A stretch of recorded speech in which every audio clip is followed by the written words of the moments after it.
पाशनी तहसील के ग्रामीण इलाकों में पिछले 3 महीनों से आदमखोर बाघ ने किसानों की जान और संपत्ति पर संकट खड़ा कर दिया है। गाय, बकरी, बैल और अन्य पशुओं के साथ साथ इंसानों पर भी हमले हो रहे हैं, जिसके किसान और मजदूर भयभीत हैं। सोमवार शाम को पार्टी गांव के पास राजू डोईफोड़े के खेत में बंदी गाय और बछड़े पर आदमखोर बाघ ने हमला किया, जिससे किसान को 80,000 रुपए का नुकसान हुआ। वाघाचा बंदोबस्त झालाच पाहिजे, झालाच पाहिजे, झालाच पाहिजे, झालाच पाहिजे, झालाच पाहिजे, वाघाचा बंदोबस्त झालाच पाहिजे, झालाच पाहिजे, झालाच। 2 दिन पहले इसी इलाके में बाघ ने एक बैल को अपना शिकार बनाया था, जिससे किसान को 60,000 रुपए का नुकसान हुआ। इससे पहले आंका में खेत में काम कर रहे एक मजदूर पर भी बाघ ने हमला कर उसकी जान दे दी थी। किसानों का आरोप है कि वन विभाग के अधिकारी इस गंभीर मुद्दे को हल्के में ले रहे हैं। बाघ के हमले में जान माल की हानि हो रही है, लेकिन वन विभाग सिर्फ दिखावे की कार्रवाई कर रहा है। अधिकारी बाघ को पकड़ने का दावा तो करते हैं, लेकिन इस दिशा में ठोस कदम नहीं उठा रहे हैं। अगर यही स्थिति रही तो भविष्य में आदमखोर बाघ किसी इंसान को अपना शिकार बना सकता है, जिससे एक और मानव जीवन की हानि हो सकती है। इस मुद्दे को लेकर किसानों में गुस्सा बढ़ता जा रहा है। पहले भी किसानों ने वन विभाग के खिलाफ पाशनी शहर में चक्का जाम आंदोलन किया था। अब किसानों ने यह चेतावनी दी है कि अगर वन विभाग जल्द से जल्द आदमखोर बाघ को नहीं पकड़ता तो वे पालक मंत्री बावन कुएं के निवास के सामने अपने पालतू जानवरों के साथ हजारों की संख्या में चक्का जाम करेंगे। रामटेक विधानसभा क्षेत्र के मंत्री आशीष जायसवाल, जो महाराष्ट्र सरकार में है, इनके क्षेत्र में यह समस्या लगातार बढ़ रही है। इसके बावजूद मंत्री जी ने वन विभाग को बाघ को पकड़ने के लिए कड़े निर्देश नहीं दिए हैं।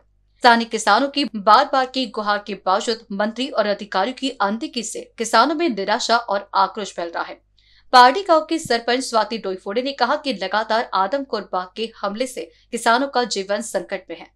वन विभाग बार बार सूचना मिलने के बावजूद बाघ को पकड़ने में कोई ठोस कदम नहीं उठा रहा है। यदि जल्द कार्रवाई नहीं की गई तो किसानों को मजबूरन चक्का जाम आंदोलन करना पड़ेगा।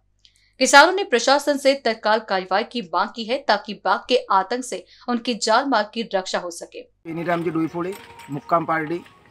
मी माझ्या शेतात माझे जनावर 5 जनावर बांधले होते। सायंकाळी मी चारा पाणी केला आणि बांधले आणि 6:30 वाजता जवळ मी घरी गेलो। त्यानंतर सकाळी जसं आमचं रोजचं राहते शेणपोट्याची झाडझूड करण्याकरिता मी शेतात जेव्हा आलो तेव्हा माझी एक गाय मृत पडलेली दिसली आणि माझा 2 वर्षाचा बच्चा तो गायब दिसला।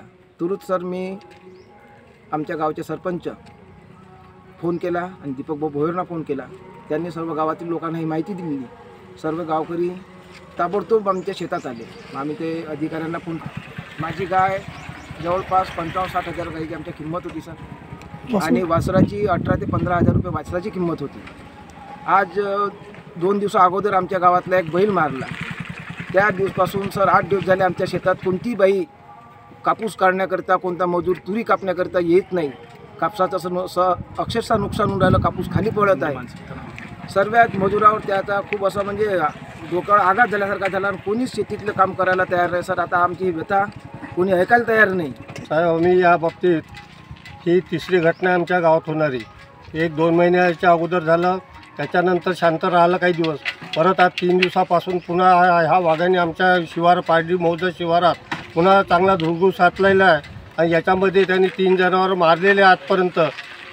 या जनावर मारण्यामागे आणि आमच्या शेतीच्या कामामध्ये जो आता व्यत्यय येत आहे, शेतीमध्ये कोणती मजूर किंवा शेतमजूर काम करायला तयार नाही। त्यामुळे आता जशा शेतकऱ्यांना आपल्या व्यथा मांडल्या तर आमच्या शेतात कोणी मजूरसुद्धा कापूस वेचायला येऊ शकत नाही, त्यामुळे तो कापूस खाली गळत आहे। तुरी तशाच वाढून पडत आहे, तुरीसुद्धा फाटून जातात, तुरी खाली सांगत आहे साहेब। तर आम्ही यासाठी बरेच वेळा निवेदन दिले, दीपक भाऊ भोयर सरपंच, आम्ही सर्व गावकऱ्यांनी अथक प्रयत्न केले, पण त्यातून हाच निष्कर्ष निघतो फक्त वन विभागवाले म्हणते आम्ही व्यवस्था करतो, आम्ही पकडतो। पण माझं तर असं मत आहे का त्याची मानसिकताच नाही हा वाघ पकडण्याची, आणि आम्ही जर जास्तच फोर्स केला किंवा त्यांना त्रास दिला तर ते वन अधिकारी म्हणतात का तुम्ही आम्हाला म्हणण्यापेक्षा वरचं तुम्ही वरच्या अधिकाऱ्याला म्हणा आणि तिथून परमिशन मागा का हे जेणेकरून वाघ सापडला पाहिजे आणि ही गावकऱ्याची भीती दूर व्हायला पाहिजे, ही त्यांची मागणी आहे। पण वरिष्ठ अधिकारी यामध्ये अजून काही सहभाग घेत नाही। त्यासाठी आम्ही आता पाठपुरावा करणारच आहोत। यासाठी आम्ही पालकमंत्र्यापर्यंत आणि कोणताही मिनिस्टर असेल त्याच्या घरपर्यंतसुद्धा पोहोचायला तयार आहोत का ह्या आमच्या गावकऱ्याच्या वेदना आता याच्यापुढे असह्य होणार आहे ही माहिती आहे आम्हाला। आणि जर याच्यासमोर आज जनावर मारत आहे, उद्या ह्या पाईपलाईनच्या रोडने रात्री बेरात्री शिक्षणाची मुलं जातात, ड्युटीवाले लोक जातात. जर त्यांनी जर एखाद्या वाघानं अज्ञात वेळी जर आघात केला आणि एखादा इसम मेला तर याची भरपावती कोण शासन करून देणार किंवा वन विभाग करून देणार? आम्हाला वन विभागाकडून याची पूर्ण दखल पाहिजे. त्याचप्रमाणे आजच्या ह्या मुलाखतीवरून शासनाने सुद्धा याची दखल घ्यायला पाहिजे आणि आमच्या पारडी निवासियांना न्याय मिळून द्यावं ही आपल्याकडून अपेक्षा आहे. पारशिवनी तालुक्याच्या सर्व शेतकऱ्याची बांधवाच्या मार्फत बोलतो मी, दीपक भोयर. मागील काही दिवसाअगोदर बाबुरवाडा येथील सूर्यवंशी नामक मजूर शेतकरी मारला गेला. खूप मोठ्या प्रमाणात आम्ही तिथे पारशिवनीत आंदोलन केलं. हजारोच्या संख्येत शेतकरी तिथं सहभागी झाले. पण या भागाचे आमदार साहेबांनी त्या दिवशी दखल घेतली नाही. दुसऱ्या दिवशी आले. पण हे माझ्या बच्चा हा निर्णय नाही एवढे बोलून ते निघून गेले.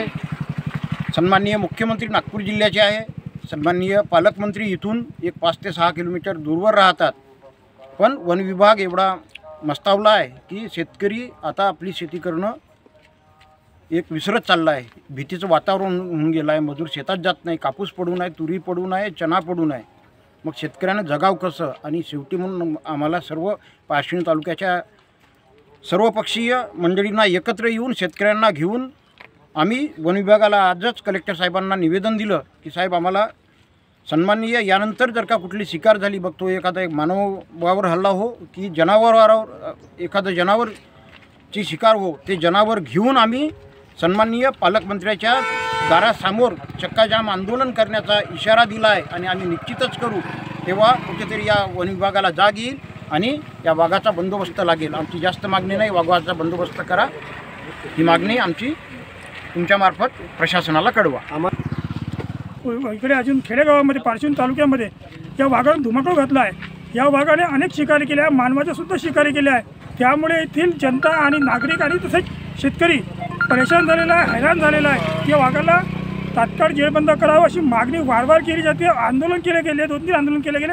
मात्र येथील वरिष्ठ अधिकारी या वाघाला पकडण्यासाठी कुठलाही प्रयत्न करत नाही.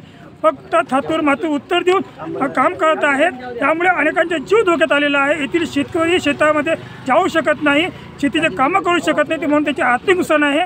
आणि हा वाघ वारंवार या भागात येऊन शेतकऱ्यांची जनावरे किंवा शेतकऱ्यांना मारतो आहे. तरीही या प्रशासनाला जाग येत नाही.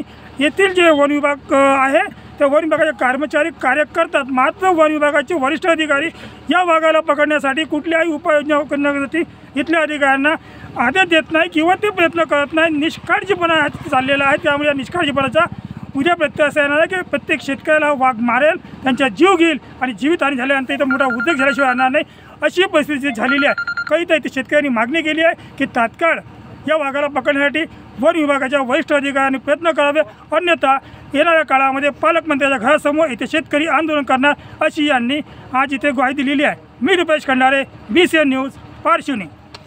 NBCN न्यूज के लिए पारशिवनी से रुपेश खंडारी की रिपोर्ट.